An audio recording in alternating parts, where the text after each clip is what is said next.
तो from season 4 episode 9 honestly एक banger episode था।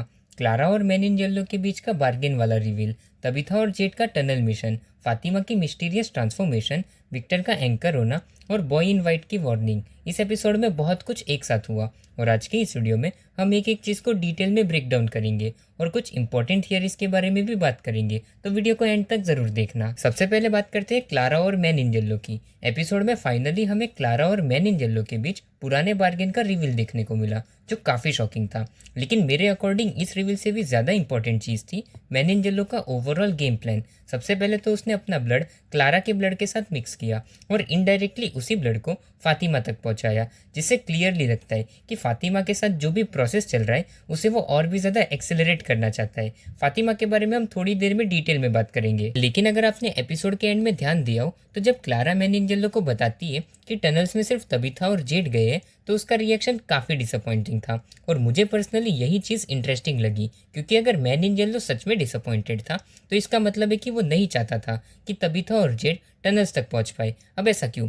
ऑनेस्टली अभी इसका एग्जैक्ट आंसर मेरे पास नहीं है, लेकिन इतना ज़रूर लगता है कि टनल्स के अंदर मे बी बोन्स के अलावा भी कुछ ऐसा है जो मेनिनजेलो के प्लान्स के अगेंस्ट जा सकता है। और फिर एल्जिन को सोफिया का पुराना फोटो मिलना भी काफ़ी इंटरेस्टिंग था। बाद में मेनिनजेलो खुद कहता है, I can only take form of people who have died here, और ये स्टेटमेंट ऑलमोस्ट कंफर्म करता है कि सोफिया नाम की लड़की कभी इस टाउन में प्रेजेंट थी और उसकी डेथ भी यही हुई थी। साथ ही यहाँ एक और पॉसिबिलिटी भी निकल कर आती है, हो सकता है कि सिर्फ सोफिया मेनिनजेलो का पहला डिस्गाइज ना हो। काफ़ी हाई चांसेस है कि पिछले साइकिल्स में भी मेनिनजेलो किसी और डेड रेसिडेंट का फॉर्म लेकर भी अपीयर हुआ हो, और अगर ऐसा है तो इसका मतलब यही है कि ये एंटिटी काफ़ी पुरानी है और शायद हम जितना सोच रहे उससे कई ज़्यादा डेंजरस है। फिर एल्जिन की बात करें तो पर्सनली मुझे उसके सर्वाइवल के चांसेस काफ़ी कम लग रहे हैं, क्योंकि सीजन का फिनाले सामने है और स्टेक्स को इंक्रीज करने के लिए मेकर्स कुछ मेजर सेक्रीफाइसेस या डेथ्स दिखा सकते हैं। ऑब्वियसली ये सिर्फ मेरी प्रेडिक्शन है और नेक्स्ट एपिसोड में इसका हमें आंसर मिल जाएगा। अब बात करते हैं तबीथा और जेट की।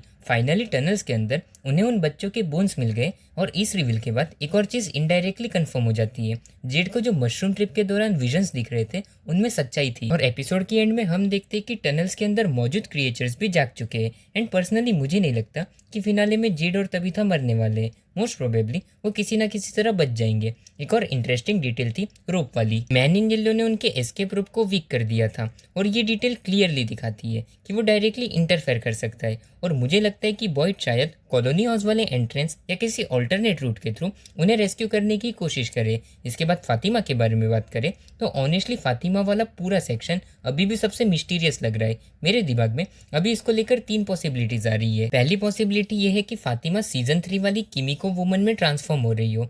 दूसरी पॉसिबिलिटी ये है कि वो ग्रेजुअली नाइट क्रिएचर जैसी बन रही हो। और तीसरी एंड सबसे वाइल्ड थियरी है कि शायद वो मेनिनजेलो जैसे किसी हायर एंटिटी में ट्रांसफॉर्म हो रही हो, क्योंकि जब मेनिनजेलो इस एपिसोड में अपना ट्रांसफॉर्मेशन कर रहा था तो मैंने एक इंटरेस्टिंग डिटेल नोटिस की। उसके स्टमक पे जो मार्क्स दिख रहे थे वो काफ़ी हद तक फातिमा के स्टमक वाले मार्क्स से मैच करते हुए लगे। अब हो सकता है कि मैं यहाँ कुछ ज़्यादा ही ओवर थिंक कर रहा हूँ और ये सब सिर्फ एक कोइंसिडेंस हो, और ऑनेस्टली मुझे भी ये थियरी पूरी तरह सच होती हुई नहीं लगती, लेकिन मैंने ये डिटेल नोटिस की थी इसलिए सोचा आप लोगों के साथ शेयर कर दूँ। अब बात करते हैं विक्टर की, और मेरे हिसाब से ये एपिसोड का सबसे अंडररेटेड रिवील था, क्योंकि इस एपिसोड ने डायरेक्टली ये कंफर्म कर दिया कि टाउन का एक्चुअल एंकर तबीथा या जेड नहीं बल्कि विक्टर है, और साथ ही हेनरी के हेलुसिनेशंस बार बार एंकर को एलिमिनेट करने की बात कर रहे हैं। तो अब सवाल ये है कि एंकर को एलिमिनेट करने से होगा क्या? मेरी थियरी के अकॉर्डिंग अगर विक्टर इस टाउन का एंकर है तो उसके एलिमिनेट होने से ये टाउन फिर से रीसेट हो सकता है या फिर एक और मैस्कर ट्रिगर हो सकता है, और ऑनेस्टली अगर ऐसा होता है तो ये शो के सबसे डेंजरस मूवमेंट्स में से एक हो सकता है। अब देखना इंटरेस्टिंग होगा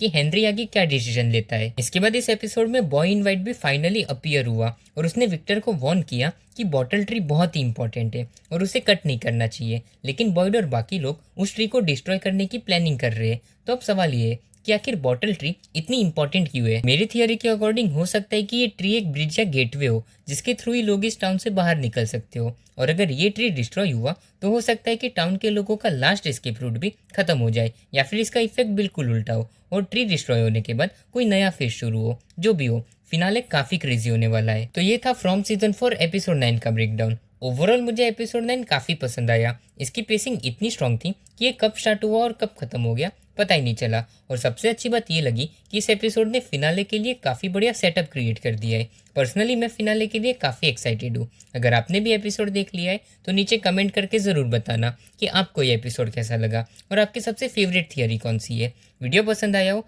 तो एक लाइक ज़रूर करना और ऐसे ही ब्रेकडाउन्स के लिए चैनल को सब्सक्राइब करना बिल्कुल मत भूलना। मैं मिलता हूँ आपसे नेक्स्ट वीडियो में। तब तक के लिए खुश रहिए, सेफ रहिए and as always keep watching good cinema.